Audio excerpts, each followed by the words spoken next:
Pengunjung datang satu persatu, lalu semakin banyak orang Korea penasaran. Orang Indonesia Ya Allah, antriannya itu panjang. Kalian lihat ini nggak? Ih, Masya Allah, ini kayaknya rezeki ya. tak pernah terbayang mimpi seorang koki Korea Selatan yang jatuh cinta pada Koki itu apa guys? Koki Korea Selatan. Siapa Koki? Koki itu nama orang atau ada sejenis atau ada merujuk kepada satu kata, kosakata, perkataan atau maksud? Ya, bantu Koki itu apa? masakan Indonesia. Kini berubah menjadi Aduh, penyelamat enak. bisnis kulinernya. Jadi penyelamat 안녕하세요. bisnis. 테이스티 코리아 안젤라입니다. 오늘 제가 아. 찾은 곳은 단둥 식당이라는 곳인데요. 아주 핫플레이스 그런 곳입니다. 여기 오시면은 1층에는 패션 매장도 있고 예쁜 아이템도 팔고 하는데 인도네시아 리뷰는? 음식을 전문점으로 하고 있는 단둥 식당에 makanan 왔습니다. Indonesia. 전 사실 동남아 음식 Restonya nama Bandung. Ini kayaknya orang Bandung nih ya. Ini pemiliknya orang Bandung. 되게 좋아하는데 주로 태국이랑 베트남 이런 걸 많이 접해봤지 인도네시아 음식을 서울에서 접하는 거는 흔치 않은 기회인 것 같아요. Oh, ini di Seoul. Siapa sang? Kebanyakan biasanya orang makan restoran Indonesia, Thailand, Vietnam itu biasa, tapi restoran Indonesia ini kali pertama lah dia coba ya. Setelah Jepang dan Cina, kini giliran Korea Selatan yang ketagihan masakan Indonesia dan yang bikin heboh, Sate. makanan Indonesia sampai masuk TV nasional Korea. Belakangan ini Wow. banyak media Korea Nasi dan influencer goreng. kuliner terkenal ramai mendatangi restoran Indonesia di Seoul. Mereka penasaran, Alhamdulillah. sebenarnya apa sih yang bikin makanan Indonesia begitu viral di Asia? Rasa gurih, bumbu Nasi rempah, Padang. dan kuah yang nendang membuat orang Korea merasa menemukan comfort food baru.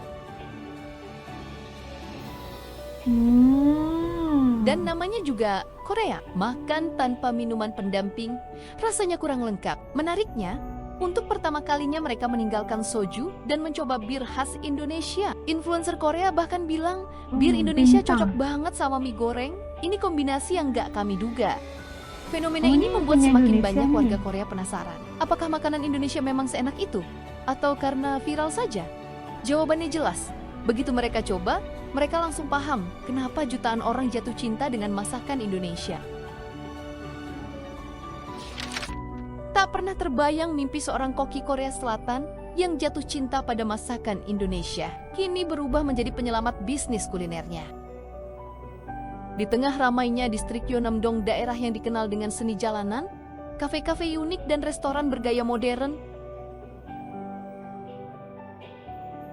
ada satu kisah tak biasa. Kisah tentang seorang koki Korea yang hidupnya berubah setelah satu perjalanan ke Korea. Bali. Saat pertama kali menginjakan kaki di Indonesia, ia bukan hanya jatuh cinta pada pantai dan budayanya, tapi juga pada rasa makanan Indonesia yang begitu khas rempahnya, aromanya, dan kehangatan di setiap sajian. Sejak hari itu, ia punya satu mimpi. Suatu hari, aku ingin membuka restoran Indonesia di Korea Selatan. Sekembalinya ke Seoul, ia memulai dari nol. Sebuah restoran mungil hanya 7 meja, ruangnya sempit, dapur kecil, dan tanpa modal besar. Namun tekadnya satu, membuat masakan Indonesia yang benar-benar mirip aslinya.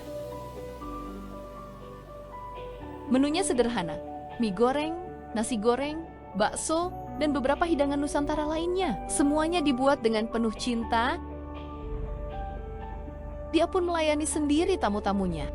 Reaksi pengunjung mengatakan kalau masakan ini enak. Mereka baru tahu kalau masakan Indonesia seenak ini. Susah diungkapkan, kalian harus coba sendiri. Siapa sangka, dari restoran kecil itu, keajaiban mulai terjadi. Pengunjung datang satu persatu, lalu semakin banyak. Orang Korea penasaran, orang Indonesia Ya Allah, antriannya itu panjang. Kalian lihat ini nggak? Ih, Masya Allah, ini kayaknya rezeki ya. Rezeki yang tiba-tiba ada viral makanan Indonesia yang keluar di TV nasionalnya Korea Selatan, dan akhirnya orang-orang Korea Selatan kayak pengen tahu lah, penasaran, mau nyari kayak gimana rasa makanan Indonesia. Justru itu resto Indonesia di Korea Selatan kayak dipenuhi dengan ramai orang Korea yang ingin mencoba rasa masakan Indonesia. Waduh, lanjut ya. Mereka juga datang karena rindu kampung halaman. Sampai Ya, ini akhirnya, orang Indonesia karena juga nih. tempatnya terlalu kecil, sang koki harus membuat jadwal sesi makan bergantian hanya agar semua orang kebagian tempat. Oh, udah penuh. Cuman ada 7 Dan meja. yang lebih mengejutkan, berkat ketekunannya menjajakan masakan Indonesia, bisnisnya perlahan tumbuh. Dari 7 meja, kini Alhamdulillah. ia mampu membuka cabang baru. Lebih besar, lebih luas, Cabang dan baru, lebih guys. profesional. Dalam wawancaranya, ia berkata dengan mata berkaca-kaca, "Saya tidak pernah menyangka bisa sejauh ini. Semua ini berawal dari mimpi dan cinta saya pada makanan Indonesia." Kisah ini membuktikan bahwa cinta pada kuliner bisa mengubah hidup seseorang bahkan melampaui batas negara. Masakan Indonesia bukan hanya soal rasa, tapi juga tentang cerita, perjalanan, dan mimpi yang akhirnya menjadi nyata. Wah, Alhamdulillah. Masuk TV Nasional Korea, jangan main-main makanan Indonesia kini jadi penyelamat untuk orang Korea ini. Pengalaman pertamanya pergi ke Bali, justru jatuh cinta sama makanan kuliner Indonesia dan punya mimpi mau bikin atau buka resto Indonesia di Korea Selatan. Ternyata Masya Allah, dengan izin Allah, dengan izin Tuhan ya, tercapai impiannya, rumah makan Indonesia namanya Bandung di Korea Selatan. Dan ini kita lihat bagaimana sebenarnya semakin bagus perkenalan tentang makanan Indonesia itu setelah dia masuk ke TV Nasional Korea, terus menjadi kegilaan orang Korea mencari kayak gimana rasanya makanan Indonesia ini, sehebat mana bumbu-bumbunya biar benar gitu kan. Tapi akhirnya bisnis yang kayaknya cuman 7 meja akhirnya udah buka cabang, guys. Dan dia juga tidak menyangka bahwa dia bisa terbang setinggi itu.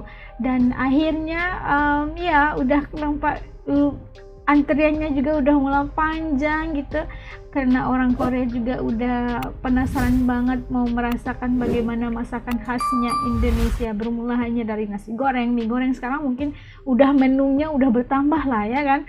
Dan kita pastinya kalau orang-orang di Indonesia yang udah kerja di Korea lagi kangen masakan Indonesia, bisa pergi ke resto Indonesia yang banyak sekarang di Korea, terutamanya di Seoul, kota-kota besar seperti kota Seoul gitu kan. Dan orang-orang kayak para wisatawan yang datang dari Malaysia, daripada Singapura, Brunei juga bisa datang dan mampir untuk makan makanan Nusantara di resto-resto Indonesia. Wah gitu. Kalau menurut teman-teman Nas kayak gimana? Titik komen di bawah saat melihat bagaimana makanan Indonesia udah sampai ke dapur-dapur resto-resto Indonesia di Korea Selatan. Titik komen kalian di bawah supaya juga bisa tahu rasa dan pandangan teman-teman asli channel ini. Sampai ketemu lagi insyaallah di lain video. Kalau melihat tadi videonya jadi ngiler nih mau makan nasi goreng nih sama sate. Oke, nanti kita cari ya. Ketemu lagi dalam video. Jaga diri semuanya. Assalamualaikum. Dadah.